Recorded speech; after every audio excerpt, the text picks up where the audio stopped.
A 7-year-old foster girl woke up at exactly 4:47 every morning to pray to someone invisible. And within 6 weeks, she predicted 4 impossible events that saved 4 lives. But here's what no one can explain. How did a child who'd never been to church know things that even doctors and firefighters couldn't see coming? Lily Carter woke up at exactly 4:47 in the morning. Her eyes opened in the dark, like someone had called her name. She climbed out of bed without making a sound and walked down the stairs in her old pajamas with the faded unicorns on them. The house was quiet. Everyone else was still sleeping. She walked into the living room and stopped in front of the fireplace. Above the fireplace was a wooden shelf called a mantel. On the mantel were some pictures and books. Nothing special. Nothing that should make a little girl stop and stare. But Lily knelt down on the floor right there. She put her hands together like people do when they pray. She looked up at the empty space above the mantel and smiled. Her lips started moving. She was talking to someone. The problem was, there was no one there. At least no one that grown-ups could see. Claire Henderson stood at the bottom of the stairs watching. She had woken up early to start baking and saw the small shape in the living room. At first, she thought Lily was sick or scared. But no. Lily was praying, talking, listening. Her head would tilt like she was hearing answers. Then she would talk again. This went on for 15 minutes. Finally, Lily stood up, made a cross shape over her chest with her hand, and turned around. She jumped when she saw Claire standing there. Claire's heart was beating fast. She walked closer and asked softly who Lily was talking to. Lily looked at her with those serious hazel eyes that always seemed too old for a 7-year-old. She pointed at the mantel and said, "The lady in blue.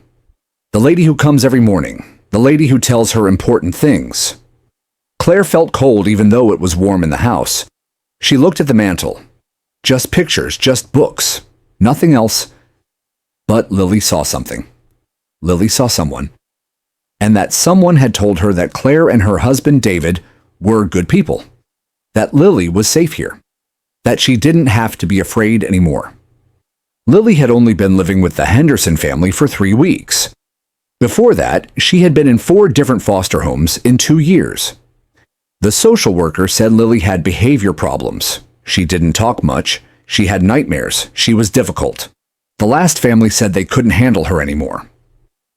When Lily arrived at the Henderson house carrying all her things in one plastic grocery bag, she asked a question that broke Claire's heart. She asked how long until she had to leave. Because that's what always happened. Lily never stayed anywhere for long. But something was different this time. Something was happening in this house in Savannah, Georgia. Something that would save lives and change everything. It started with a 7-year-old girl waking up at 4:47 every single morning to talk to someone invisible. Someone she called the Lady in Blue. David Henderson set his alarm for 4:45 in the morning. He had to see this for himself. His wife Claire told him about Lily praying to someone invisible. That was strange, but maybe normal for a kid with a big imagination. But then Lily said something that saved a man's life. She warned them about Robert Phillips at the bakery. She said the Lady in Blue told her his heart was in danger. That very same day, Robert collapsed at work, heart attack. The doctor said if he hadn't gotten to the hospital so fast, he would have died. That wasn't imagination. That was real. So David needed to watch what happened at 4:47. He needed to understand. When his alarm went off, he crept out of bed. He stood at the top of the stairs where Lily couldn't see him. At exactly 4:47, her bedroom door opened. She walked out in her unicorn pajamas and went downstairs. Not sleepy, not confused. She walked like she had somewhere important to be. David watched her go to the fireplace and kneel down. She put her hands together and looked up at the empty mantel. And then she smiled. A real smile. The biggest smile David had ever seen on her face. Her lips moved. She was talking. Then she stopped and tilted her head like she was listening. Then she talked again. She looked happy. She looked peaceful. This went on for 15 minutes. When she finished, she made the sign of the cross. David had never taught her that. The Hendersons weren't really religious. They didn't go to church. They didn't pray before meals. But here was this little foster girl doing something David hadn't done since he was a boy. 2 weeks later, Lily came to find David while he was grading papers. She said the lady in blue told her something important. There was going to be a fire at the old Johnson building downtown, the empty warehouse that nobody used. 3 teenagers would be inside when it started, tomorrow night. They would die if the fire trucks didn't come fast. David stared at this 7-year-old girl. How could she know this? He called his old student Marcus, who was now a firefighter. Marcus thought it sounded crazy, but he agreed to do extra patrols past the Johnson building, just in case. The next night at 8:45, David's phone rang. It was Marcus. His voice was shaking. They had found 3 teenagers inside the building with flashlights and candles, just like Lily said. While they were getting the kids out, one of them knocked over a candle. The whole place went up in flames in seconds.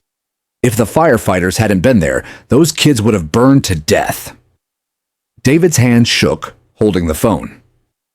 How did she know? How did a 7-year-old girl know about a fire before it happened? 5 days later, it happened again. Lily was eating lunch with the family when she suddenly stopped talking. Her eyes went far away. Claire recognized that look now. When Lily came back, she had tears in her eyes. The lady said Claire's mom was going to fall tonight. Grandma Joyce lived alone. She would be on the floor all night with no one to help her. She could die if she was alone too long. Joyce Henderson saw the lady in blue. She was standing in the hallway one morning watching Lily pray. Suddenly there was light.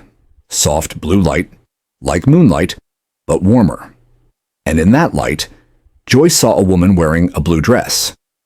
Dark hair. The kindest face she had ever seen. The woman looked right at Joyce, right into her eyes. Joyce felt something she couldn't describe. Pure love. Pure peace. Her hands shook when she told Claire about it later. She knew what she saw. That little girl wasn't making it up. Something holy was happening in this house. Word spread through Savannah. Robert Phillips told his family. The firefighter Marcus told his captain. Joyce told her prayer group. People started driving by the Henderson house slowly. They left flowers on the porch. They left rosaries. One morning, Claire found 3 old women kneeling on the sidewalk praying. The attention was getting out of control. News reporters started calling. People left notes asking Lily to pray for their sick family members. David and Claire tried to protect her. She was just a child. This wasn't fair to her. But Lily seemed okay. She still woke up at 4:47 every morning. She still prayed for 15 minutes. Then she went to school and played like a normal 7-year-old. It was the 3rd week of October when the 4th warning came. The last warning. Lily finished praying and came to find David and Claire. She said the lady told her something really important. This was the last warning. After this, the morning visits would stop. Claire felt panic rise in her chest. Why would they stop? Lily said the lady's work was almost done. They believed now. That's what needed to happen. But there was one more person who needed help. The most important one. Connor. Their 12-year-old son was upstairs sleeping. Lily looked at David with her old wise eyes. She said Connor was in danger. Not his body. His soul. He was talking to someone online. Someone pretending to be a friend, but who wasn't. This person was going to ask Connor to meet him somewhere tomorrow after school. If Connor went, something very bad would happen. The lady showed Lily what would happen, and it was scary. David felt ice in his veins. Every parent's nightmare. They went upstairs and woke Connor. They asked about his phone. He said no at first, got angry, said they were invading his privacy. But finally he gave them the phone. David found the gaming app, found the messages with someone called Dylan_2012. The messages went back 6 weeks. At first they seemed normal, game talk, jokes, but then they changed, got more personal, building trust. The newest message made David's hands shake. Dylan wanted to meet Connor at a park after school tomorrow. No parents, just the two of them. David called the police immediately. A detective came to the house. Within 2 days, they arrested a 47-year-old man who had been using the app to target children.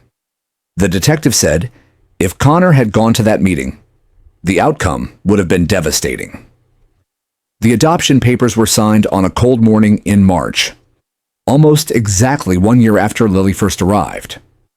Judge Patricia Morrison looked at David and Claire Henderson over her glasses. She asked if they understood this was permanent, that Lily Carter would become Lily Henderson forever. David said yes. There was nothing they wanted more. The judge smiled. She said by the power given to her by the state of Georgia, she granted the adoption. Lily Carter was now Lily Henderson. Welcome to your family. The courtroom exploded with clapping. Claire cried. David kept saying thank you over and over. Connor lifted Lily up and spun her around. He said she was stuck with them now. No takebacks. That evening, the whole family gathered in the living room. There was cake and laughter. Friends came to celebrate. But after a while, Lily slipped away. She walked to the fireplace mantel. She stood in the spot where she used to kneel every morning at 4:47. The spot where the Virgin Mary had appeared to her for those precious weeks. David noticed and came to stand beside her. He asked what she was thinking about. Lily said she was thinking about how the lady was right about everything. She said Lily would be safe here.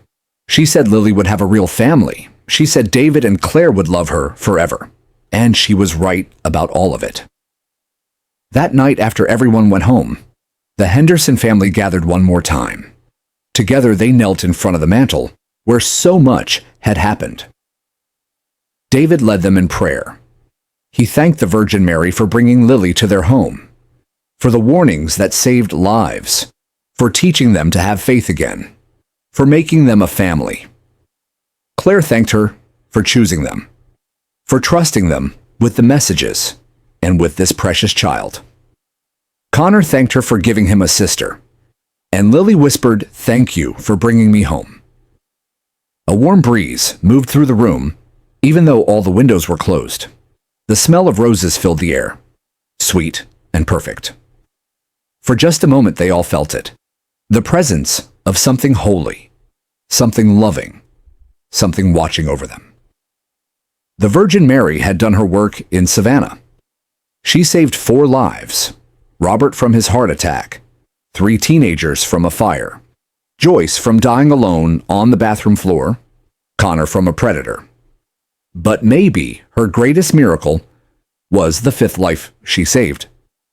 A lost, lonely little girl who needed a family, and a family who needed her. Years later, when people asked Lily about that time, she always said the same thing.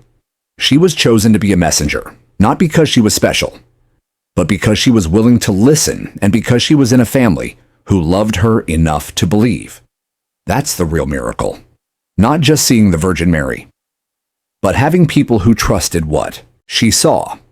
The story spread by word of mouth, by faith, by hope.